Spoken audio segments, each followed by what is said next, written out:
All right, guys. Hey, welcome to another episode of The More You Know. I'm so sorry that I did not upload last week. I was actually debating if I should record a little 2 minute segment telling you guys that I wasn't going to record, but kind of forgot about it. A lot of stuff just didn't go right last week. A lot of people just didn't respond to me when I wanted to get them on as a guest, and I didn't want to rush it or anything because I didn't want to produce any bad content and rush content. So I just waited until this week to start fresh. But today we're gonna go running into this conversation with Keaton Mishimi. Was that right? It's Nishimi, Nish. Nishimi. Nishimi. Yeah. Can you give us a brief intro of yourself, man? Yeah.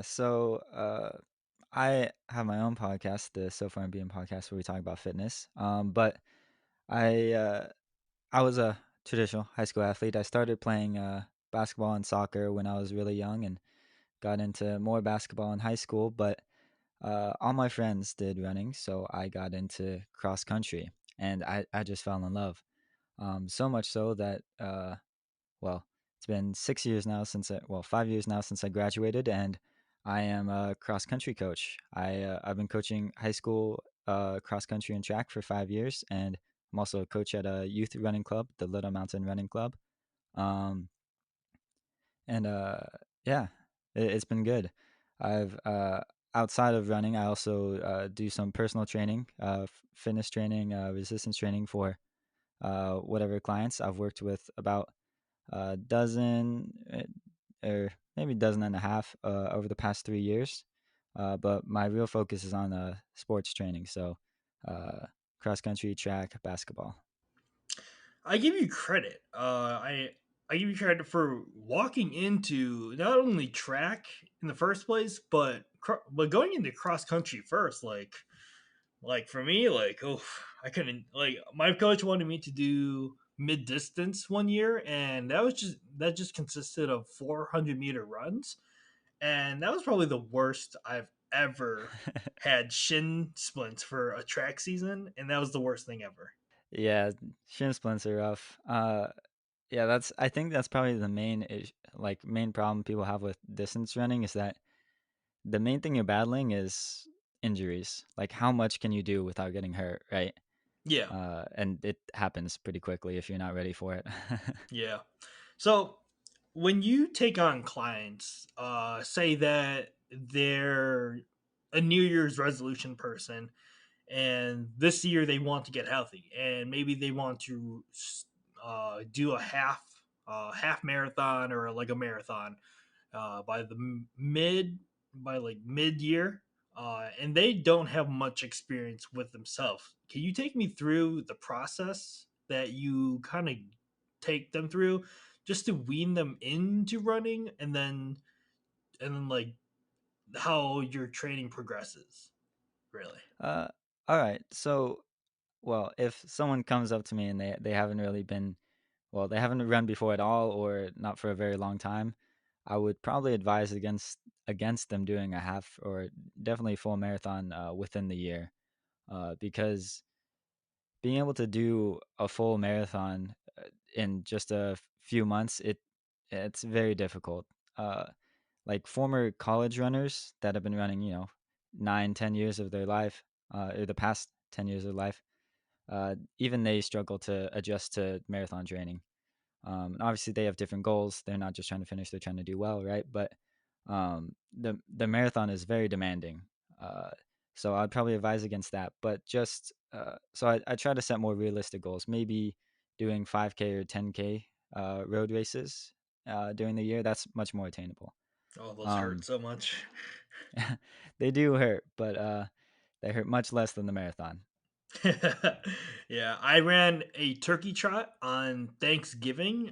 I think it was a 10K, and all my sisters were like suckered me into it, and then I was like, it's not gonna be too bad. And I ran on the treadmill for a little bit, like a month or so before.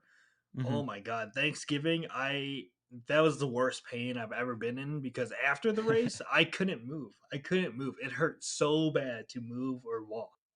Yeah, but then you're ready for dinner, right? Yeah, Thanksgiving dinner was a blast because I was like, okay, give me all of the carbs, give me all of the food. Exactly. Um, but yeah, so I'd probably work towards doing a 5K or 10K first. If their goal is running specifically, yeah, I'd start with just running probably 3 or 4 times a week and just well, however much they can do, but looking to do a mile each day probably. Um, and then the general guidelines, like the rule of thumb for increasing mileage, is 10% per week. So if in the first week they can run 5 miles, we're gonna add 10% of that. So the next week do 5.5 miles, um, and then just going up each week like that. At the very beginning, you can probably jump up more from like 5 to 8 miles for the second week. Um, but once you get above 10, 15, you really don't want to increase it too quickly. You know what I mean? Mhm. So we'd start with just a couple easy runs a week, 3 to 4, just whatever you can, basically just jogging. Doesn't have to be fast, just faster than walking, essentially. Um, Whatever they can handle. And moving up from there. If I can, I'd want to be running or working out with my client. I don't obviously don't always have time for that, so a lot of the time it's just checking in every week, updating their plan, asking them how they felt about each workout. I try to. I do have a system now where I have a online spreadsheet, Google Sheets spreadsheet that they can fill out and talk about. Well, they can describe to me what they felt about the workout, what exactly they did. Like if I prescribed them doing 2 miles, but they weren't feeling well, so they only did one, they can write that there so I know. Um, yeah, or they could tell me I feel great and I feel amazing and I want to do more. Then I'll know. Okay, I can give you a little bit more for the next week.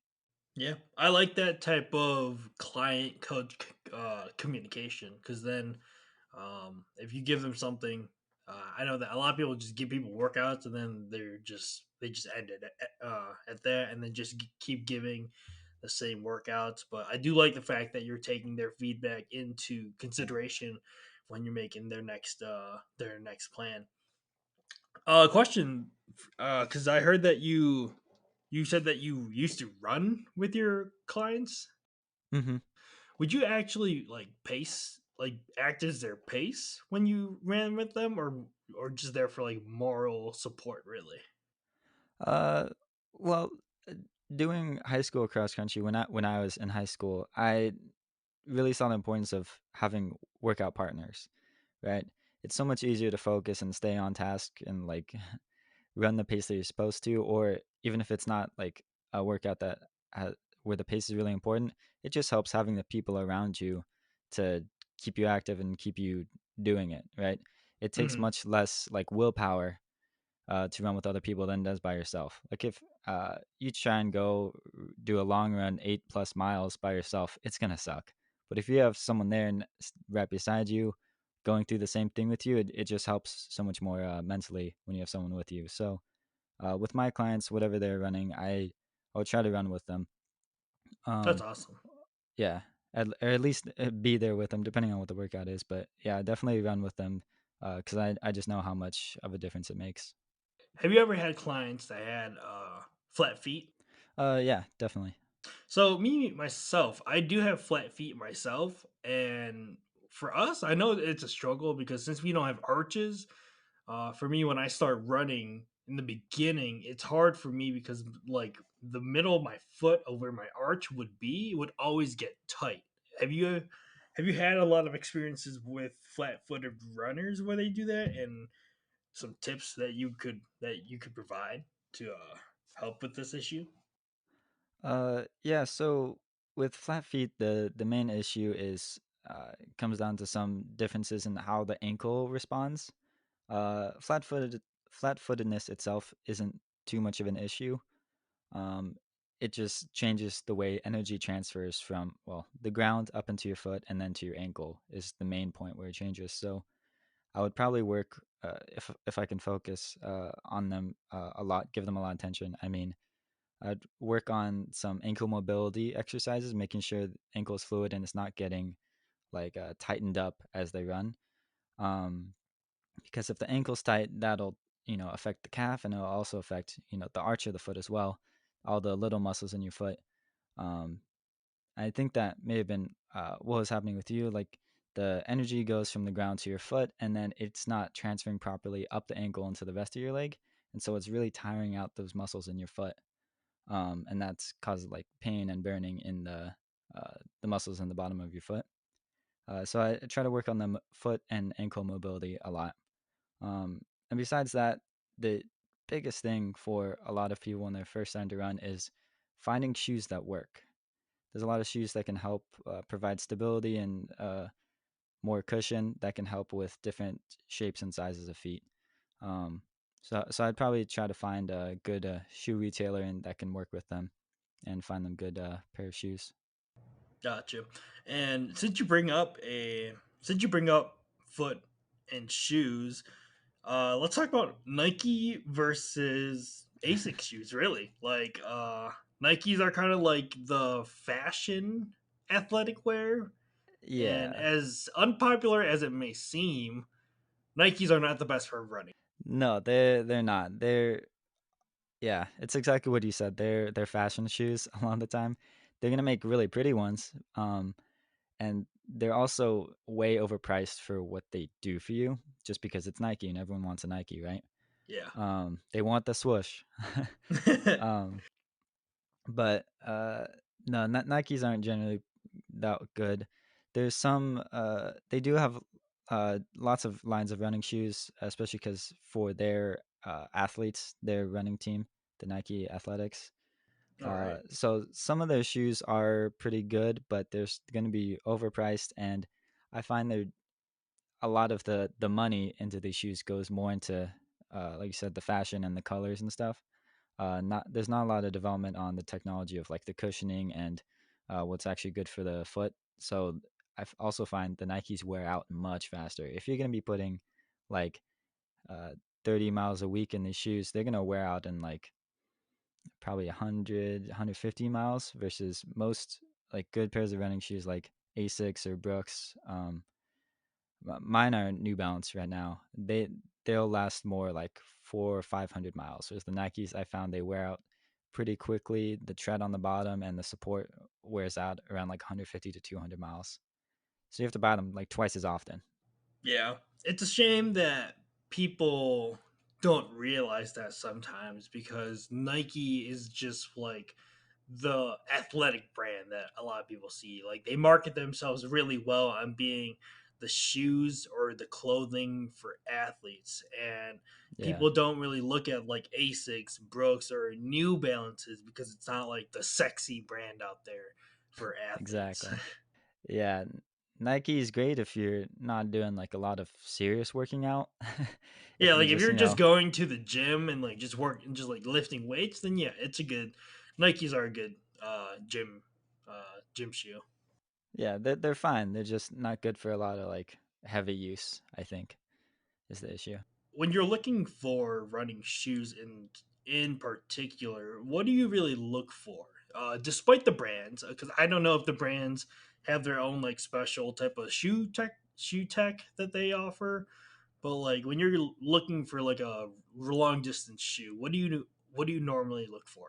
Uh, so it depends on who's wearing them. For me, myself, I know I've pretty strong feet now and legs, so I can adapt to different types of shoes. I look for low stability shoes. So there's some shoes that try to correct the motion of your foot. So do you know what pronation or supination is? Yes, but Yeah. could you explain that for the people who don't know? Yeah. So when your foot makes contact with the ground, heel to toe, there will be most people will have some sort of rotation either inwards or outwards. So that means like the inside of your foot, so the left side of your right foot might roll downwards so that the outside of your foot is higher than the inside. So it's kind of rolling. It's not balanced left to right. And that's pronation. And the opposite would be supination. And that can cause issues if you're running lots of miles. If you're just walking, it's not that big of a deal. But when you're working out a bunch, that can cause issues if it's unchecked. Um, and if it's a lot of pronation or supination, if it's just a little bit, might not be that big of a deal. So there are shoes that try to correct that by putting more foam or harder foam on certain parts of the shoe, either the inside or the outside, that'll help keep your foot rolling smoothly forwards rather than pronating in or out. Um, and I know I don't have an issue with pronation or supination, so I don't want that correction. And the correction, again, is called stability, right? How much they try to correct your foot's motion to be more like a neutral foot. So I look for low stability. And then I also look for a lot of cushion. I like a lot of cushion. I like it running soft. Some people like to feel the ground as they run, but Oof. I don't care about that. Like, have you seen the toe shoes? Yeah, that was a actual big thing back when I was in high school, like 6 years ago. I convinced my friend to get a pair of the five finger shoes with me. They were pretty comfy, but they got kind of smelly fast. Yeah, those are ones you definitely have to wash. Um, yeah, I'm not a fan of those really low cushioned and whatever. Like the barefoot shoes, essentially. Uh, yeah, I don't like that. I do like to have the structure of a shoe, but just minimal correction. But lots of cushion because I run a lot and I don't want the concrete hurting my shins. Yeah, that kind of brings me to the question because I was a sprinter in high school, but I would watch like we would share the field with like the long distance people, and Hmm. I would see them work out sometimes, and sometimes they would have to run on the football turf barefooted for some workouts. Oh yeah, Why do some coaches have their clients or runners, athletes. yeah, athletes run on the run barefoot really? So so this is kind of the movement behind those barefoot shoes or the toe shoes. Um, is that when you run barefoot, it uses different muscle than when you wear shoes, right? Because if you have a shoe, that's not the shape of your foot. It's not, a perfect geometric shape. Uh, and a lot of correction happens there. You use different muscles, right? And actually minimize the amount of muscles you use. Uh, that's fine because we pretty much always wear shoes, and you're not gonna like race barefooted, right? Unless you're Mm. doing some weird Iron Man thing. So it's fine. But the issue is if you're running a lot of miles, injuries can add up just from really tiny muscle imbalances. Just like one tiny muscle in the arch of your foot or your ankle that isn't being used properly or developed well because of the shoes you're wearing. Um, and while if you're always wearing shoes, that's not normally an issue. You never have to use that muscle. Shouldn't be a big deal, right? But over time, that weak muscle will get more and more stressed out, and that can transfer to stress in other muscles and the joints and tendons throughout your foot and your leg. Um, so we run barefoot sometimes to help develop those little muscles in the foot that don't normally get a lot of attention. Um, yeah, so that just so that those muscles aren't completely neglected. Um, it's also, I think what you were seeing was running strides, right? They would do like a kind of like a sprint up the field and then stop and then run back. Yeah, yeah. Yeah. Okay. So those are called strides, general term. And those can be done with or without shoes. I also prefer to do them without shoes, if we can, if there's not a billion bees on the ground or something. Oh Lord. Um, yeah, I've ran through a field of bees before, not realizing they were all there, and I got stung like twice in my foot. That was awful. Oh, that is scary. But we do the strides to help develop some speed and just to flush out some of the soreness, really, like the lactic acid out of our legs. So they can be done a few different ways as more of a recovery protocol, or to develop some running strength, like the sprinting strength. But they're just good to get a little bit mixing up kind of the training, right? If you're doing a bunch of really slow miles one week and you don't really have that kind of track fast workout, It's good just to get a little bit of strides in, so you keep up that speed and you don't lose that skill of running fast. Gotcha. So, yeah, so we like to throw those in, and barefoot helps just to develop a little bit those little muscles along the way. If so, like, even if you don't do barefoot running consistently to give those muscles attention, is like once a week good enough, or should people consider doing it more than once a week just so like you get more, so they're more active? Um, yeah, it depends on the person, right? It depends on what your goals are, how much are you running, and like what the demands are of what you're doing. Um, I would say once a week is probably fine for most people doing a like a set of strides or just a short amount of barefoot running. Um, but if you want to do more, you can. Just like anything, if you do too much of it, it can hurt you. But I don't think many people have an issue of doing too much barefoot running. I don't think it's that fun of a thing that people want to do it all the time. They can do it more. If I was working with a client, I would probably have them just do once a week, something like that, maybe twice. So there are other ways to train these muscles as well and get that same benefit from barefoot running. And that comes more with, well, I would call it like for running ancillary training. So like weight training or plyometrics, kind of agility kind of drills. But the barefoot running is pretty good, and most people are able to do that well. So I like to throw that in. But I like to throw in a variety of different types of workouts because, uh, it's the issue of, well, I don't, do you know much baseball? For me, I'm not. No, I'm not a big baseball person myself. Well, neither am I. I just know some the training parts of it. So there's a big thing lately with athletes playing just one sport their whole lives. It's a more common thing going on now because the parents want this kid to go to the NBA or go play MLB when they get older. Like this is their goal. They're only going to be a pitcher. That's all they're ever going to do, so they can get really good at pitching. But the issue is if all you do is that one motion of pitching over and over 500 times a day for 20 years until you're trying to get into the major league, right? You're going to develop issues because you're not strengthening everything you should and you're not training your body to do different motions. Sure, you're going to get really good at pitching, but everything else is neglected. So it's the same thing like the barefoot running, where we want to develop those things, even though we're always going to be running in shoes. So it doesn't matter too much. But if you lose strength or lose coordination in other muscles, eventually something's going to break down somewhere, right? Same thing with Mm, pitching. If you don't train other motions, you don't train other muscles, right? You're, all the muscles in your shoulder and your back that you use to pitch, they're connected to muscles in your legs and other parts of your arm and your chest. And so if those other muscles that you don't normally use in a pitch are weak, eventually it'll cause problems elsewhere. Um, so I like to throw a variety of training for my athletes.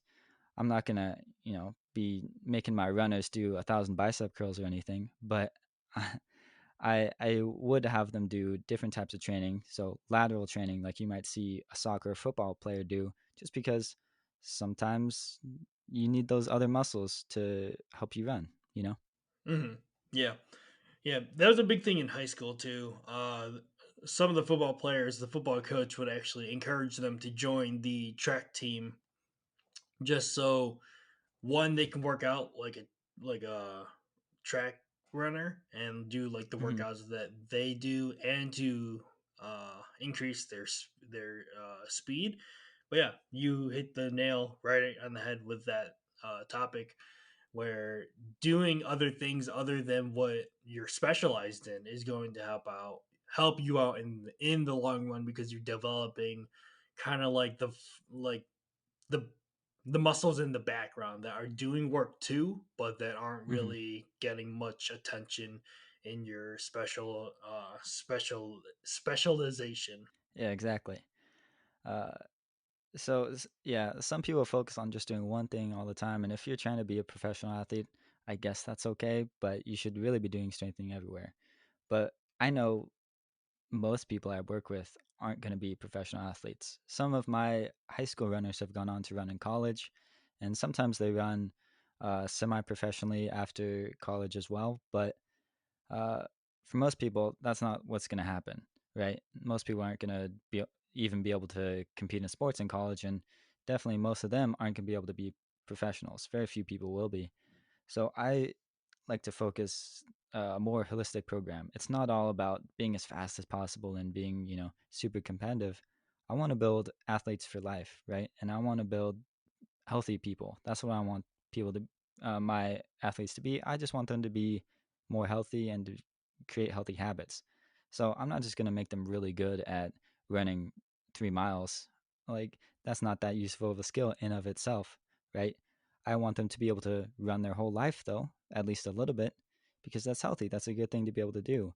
If I find out in 50 years that one of my runners from now is still out running once or twice a week, that's a huge success, right? Because now they're 60, 70 years old and they're still active, they're still healthy. That would be incredible news to me. Yeah, I just want people to be healthy and to be strong, and so I like to give them more variety. I don't care if they're going to be the best high school cross country athlete ever. That's not that important to me. That's amazing. Yeah, yeah, yeah. If you're running when you're 60 or 70, more props to you because that means that your bones are probably in amazing shape. As for me right now, my bones are like already old, all from like powerlifting, really. And if there's one thing that you should really do that I think a lot of people overlook is stretching. Stretching is boring. Like it may seem boring, but it like you're gonna thank yourself down the road when you're like 50 and you still have good joints and good bones. That's one thing that I wish a lot of people would take into more consideration. Quick plug, my podcast, we just did an episode on stretching and the importance of it and like the long-term impacts of stretching. Oh, perfect. Go check that out. Yeah. I'll link it all in the description. And there's one thing that I wanted to ask you too. The debate of running on a treadmill versus running outside. Which one's better for you? Definitely running outside. Why So so? it's the same thing. So it's the same thing that I've been talking about with getting a variety of training, really. When you run on a treadmill, first of all, the treadmill does a little bit of the work for you because uh, it has a little bit of a give to it, right? You can bounce off the treadmill a little bit. It's kind of like uh, running on hardwood versus on concrete, right? Concrete, your foot's going to hit the ground and there's no give. Whereas the hardwood or the treadmill has a little of a bounce, it gives back to your foot. Now, that's fine if you want to get a variety. You can run on the treadmill sometimes, but if you're always running on the treadmill, it's the same thing as the shoe issue. Um, you're not going to be using all the same muscles all the same way because it's doing some of the movement for you. There's been a lot of research, but I've seen personally when people run on the treadmill for a lot of miles, their body starts to wear down because there's not the same type of stress on the joints and the muscles, and they're not developed quite the same way.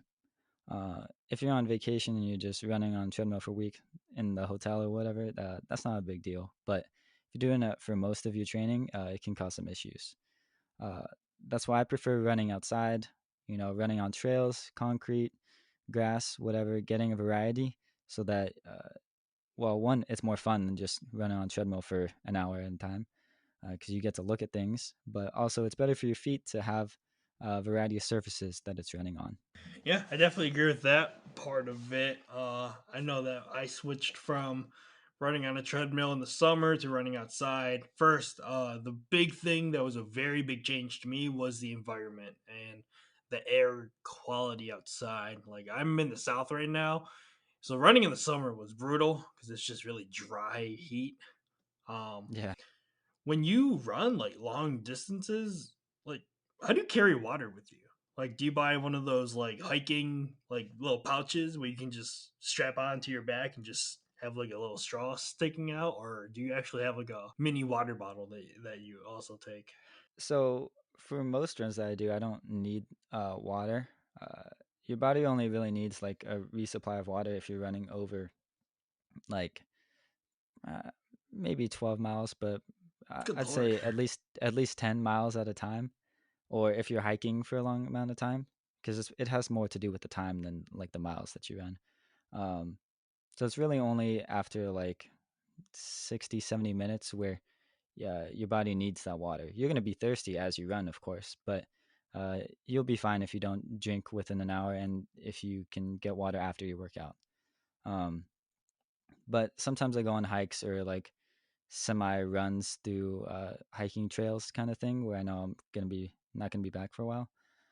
So for that, I'd wear one of those hiking backpacks or little straps, like a vest strap thing that has water on the back and a little Yeah. straw. Uh, I like those a lot. Yeah, if you're not running a marathon or something, you don't need like that instant hydration during the workout. So I just drink well throughout the day and then have a water bottle for after my workout. What are your thoughts on Gatorade, Powerade, and like the energy gels out there? Gatorade and Powerade is great. Uh, they have electrolytes, which you do need because you lose those as you work out, as you sweat. You lose electrolytes through your sweat, and it helps keep you hydrated. But uh, if you drink a lot of them, they have a lot of sugar and, well, uh, corn syrup, and that can cause other issues. Just sugar in general, but corn syrup specifically. So I don't think it's great to drink a lot of Gatorade or whatever if that's like the main thing you drink. But uh, if you're not worried about the calories from the sugar, I suppose it's fine. Um, yeah, I think water's uh, the best for most people, but supplementing that for the electrolytes, getting some Gatorade Powered can be fine. Um, and the energy gel things, like the little like carb sugar packs, Yeah. uh, that's kind of the same thing, like you're saying with water during your run. Those are great if you're running the marathon, but if you're running less than like 15 miles, you don't need like calories as you run, really. Yeah, and that brings me to my last question that I wanted to ask you. Do you supplement anything? Do you take any supplements when you are on like a training regimen, or do you suggest any type of supplements to your uh, clients? Uh, Supplements, no, not precisely. Maybe if I'm working with a older athlete that I know, or any athlete that I know might have some sort of deficiency. Women a lot of the time are can be low in iron, especially if they increase in their activity a lot. So supplementing iron can help for women. Uh, but generally, no. So supplements I don't recommend too much. Just proper hydration, getting enough calories. Right. If you're running a lot, working out every day, you're gonna need the energy. Getting enough calories and getting sufficient protein so you can rebuild the muscles. Um, Supplements are more of a thing for very advanced athletes or just people trying to be healthy in general, and it has less to do with the actual fitness. Um, so if I did think athlete needed that extra supplementation, I'd direct them to a nutritionist or speak to the doctor about it, probably. That's all the questions and topics that I had in mind. Is there anything else that you wanted to touch upon? Well, there is one anecdote I like to share. Well, I don't know if it's an anecdote, more of a story or history, I guess. Is humans are born to run. Um, that's besides our obviously intelligence. That's one thing that really separates us from most other animals is our endurance. On the land, we can run further and longer and more frequently than almost any other animal.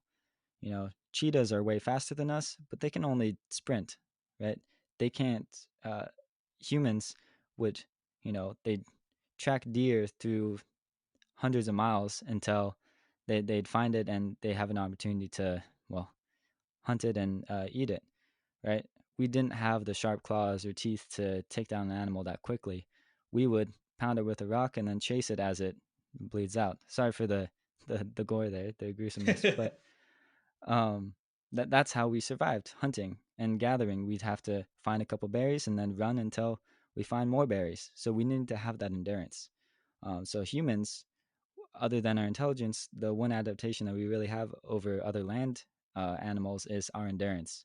Um, so that's one thing that really draws me to long distance running and why I think more people should be integrating running into their lives. Fitness in general, of course, fitness is great, but running specifically, I think, is something that everyone should have at least a little bit in their lives because that's what we're made to do.